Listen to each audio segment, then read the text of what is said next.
Josh Allen and the Buffalo Bills are coming off a bye, and they get to host the San Francisco 49ers, who are going through a serious case of the injury bug.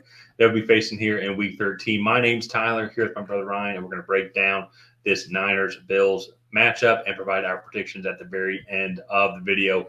But before we get into that, we do have a goal of getting to 6,000 subscribers by the end of the year. So if you haven't already, hit that subscribe button, leave a like and a comment. Let us know who you think will win this game and why. So, Ryan, there's probably no sweeter reward than like beating your main rival, I would say. And then you get like a week off. You know, it'd be nice like if you're in sales, like, you had a big commission check, take a month off, fully paid vacation. Great stuff. That's kind of what this is like here. It feels like in Bills, not only get this huge confidence going into then this final 6 weeks of the season, as well, the final 6-game stretch of the season.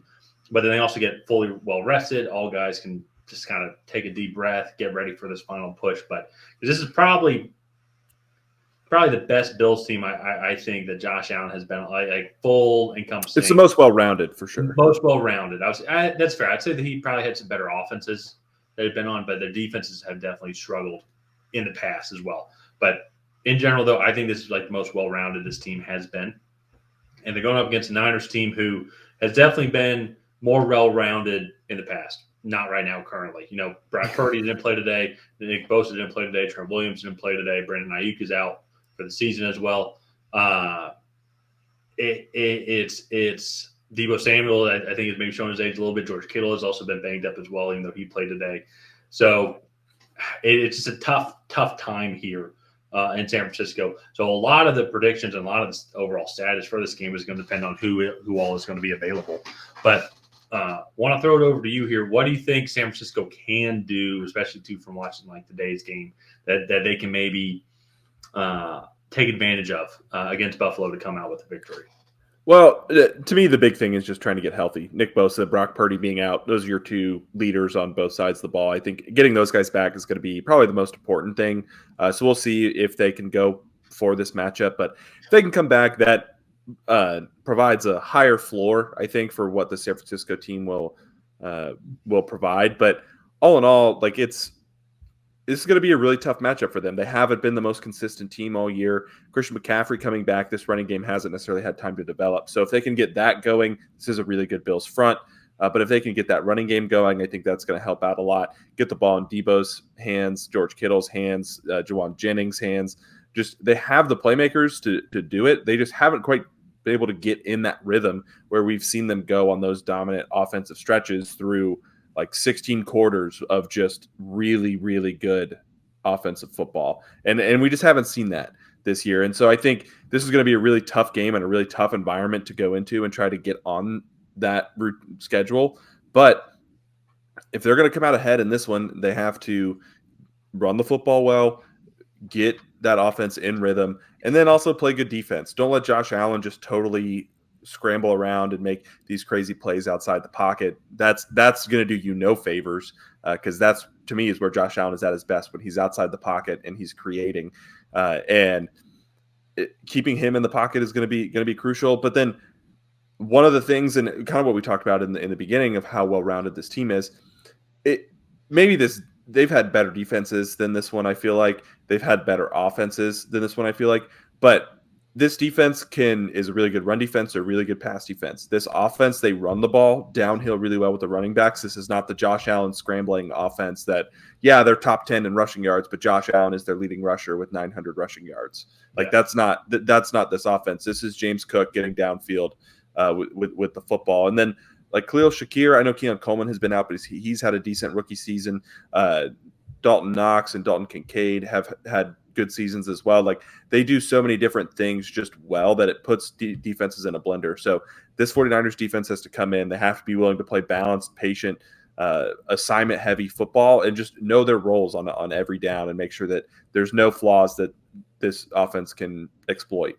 Yeah, they also traded for Amari Cooper as well. That's true. I actually forgot about that because he's been out with that hand injury for so long. Yeah. I think he came back against the Chiefs. He came back for the Chiefs game, but it was still he's had a good impact because he's still just another vertical threat that you have to worry about, and so or just a solid receiver in general to worry about. But for San Francisco though, it's going to be tough, especially too if you don't have Nick Bosa and then also to Brock Purdy as well, because Yeah. those are the two main players on both sides of the ball, and are there better players on the offensive side of the ball for San Francisco?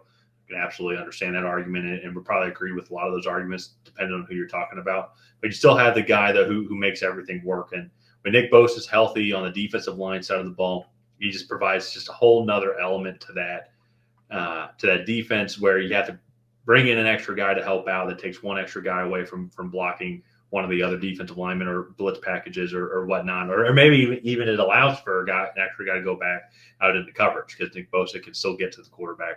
And so with him not playing, I think this defense loses an edge. And then obviously then too we saw today with Brock Purdy not being in, Green Bay was able to be extra aggressive on the defensive side of the ball, made it very difficult for CMC to run, just for this offense just to move in general. And so if those guys are not able to go, I mean, it'd be great to have Trent Williams too. But if the first two guys are not able to go, I just think it's going to be really tough for this team to go into Buffalo. It's going to be Sunday night. It's going to be, this is a Sunday night game, right?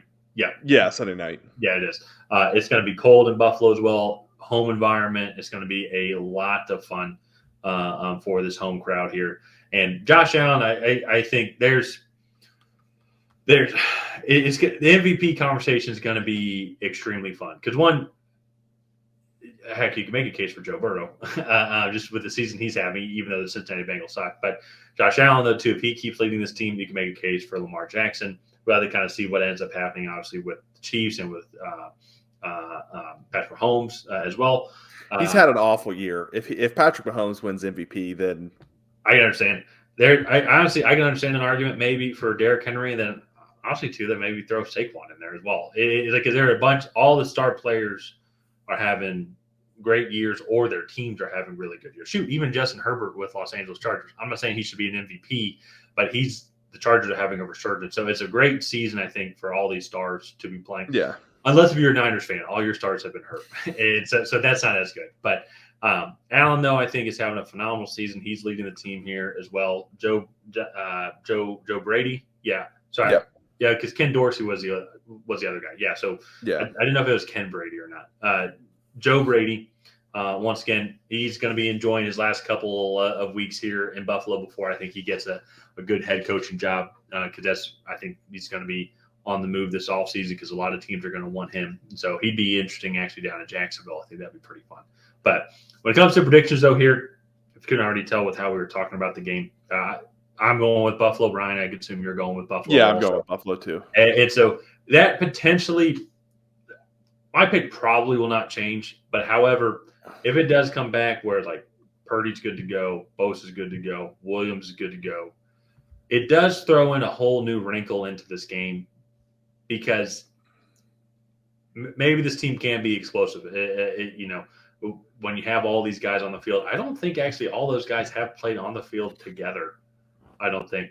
Maybe CMC's first game back against. Yeah, they all played. Yeah. Where they won that game.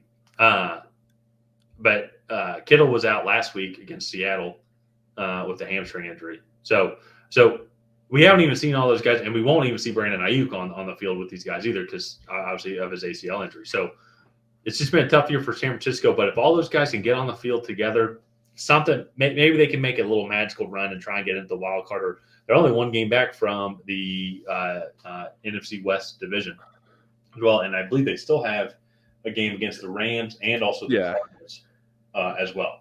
So yeah, and I do want to point out the importance of this game for both of these teams. So right now, the Bills are 8-2, 9-2, and they're clearly the lead in the AFC East. They're not worried about winning the AFC East. But you look at their upcoming schedule. So they have versus the 49ers here. Then they go to the Rams and then to the Lions. The Rams is a tough game, but they should win. The Lions game is a really tough matchup. And then I think you go look at Patriots. Their last three games are versus Patriots, versus Jets, at Patriots. And that has to be the easiest three game stretch anybody has had all year. And then I think you go look at the 49ers remaining schedule for them to be competitive in this division. Barring our prediction is correct, they would be 5-7. going into a matchup versus the Bears versus Rams at Miami. Then you have versus Lions and at Cardinals. They would have to go. They would basically have to win all of those to have a chance at winning the division. If they lose one game, they could maybe still make a wild card. If they lose 2 games out of the rest of those 5 games, then they will not make the playoffs if they go 8-9. And so like that to me is how big of a game this is, because if either team can win, they're setting themselves up for a really good playoff berth, like being the 2 seed in the AFC most likely, or setting themselves up to go make a late push for the division, or pretty low chance at being having 2 home playoff games for the Bills, or really no chance at making the playoffs at that point for the 49ers. Well, and that's what went for the Niners here, that it's looking like the Minnesota Vikings currently are the 5th seed at 9-2. Packers are the 6th seed at 8-3. The 7th seed is Washington Commanders, and they're starting to falter just a little bit. They still have a bye week, so maybe they could really use the bye week. Maybe just to rest up. But that it really seems like the 7th seed is still up for grabs. But this is really the only wild card spot, to your point. So they got to win that division here, or somehow vie for that wild card spot. So you're absolutely right. They have definitely a very tough schedule coming up here. So it's going to be fascinating to see how this season ends, final third of the season. So I'm all here for it. And we'll be here too as well for all the previews. Yeah. So let's go ahead. Let's wrap this one up here. If you guys have not already, please go ahead and like and subscribe. That is the best way to help out the channel. While you're down there, go ahead and leave a comment on who you think is going to come out ahead in this Week 13 Sunday Night Football matchup. Will it be the San Francisco 49ers? Will it be the Buffalo Bills? And on that, we'll see you guys next time.